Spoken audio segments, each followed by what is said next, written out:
Fascism is not merely a relic of a violent past, but a living, insidious threat that stealthily invades the corridors of power. It thrives on a toxic cocktail of xenophobia, propaganda, and the relentless suppression of dissent. Its adherents manipulate national identity to isolate and dehumanize, convincing citizens that their own neighbors are the enemy.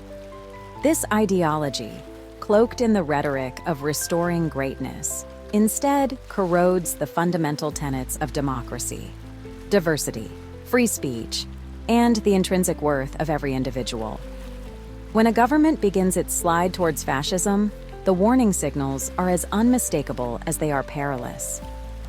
Notice the erosion of institutional checks and balances, the systematic undermining of independent media, and the vilification of opposition voices.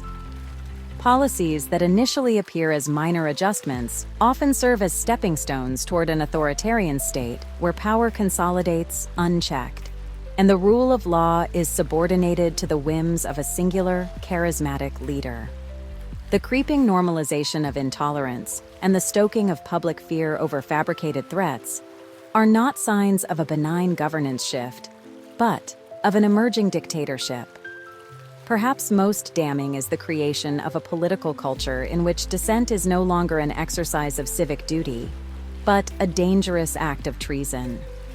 The government's narrative transforms into a self-fulfilling prophecy, where the populace is conditioned to accept that the sacrifice of liberty is the price for security.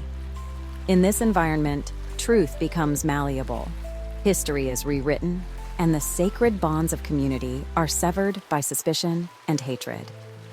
Vigilance, therefore, is not just a virtue, but an imperative, a steadfast commitment to resist the seductive allure of absolute power and to defend the pluralistic values that keep society free and vibrant.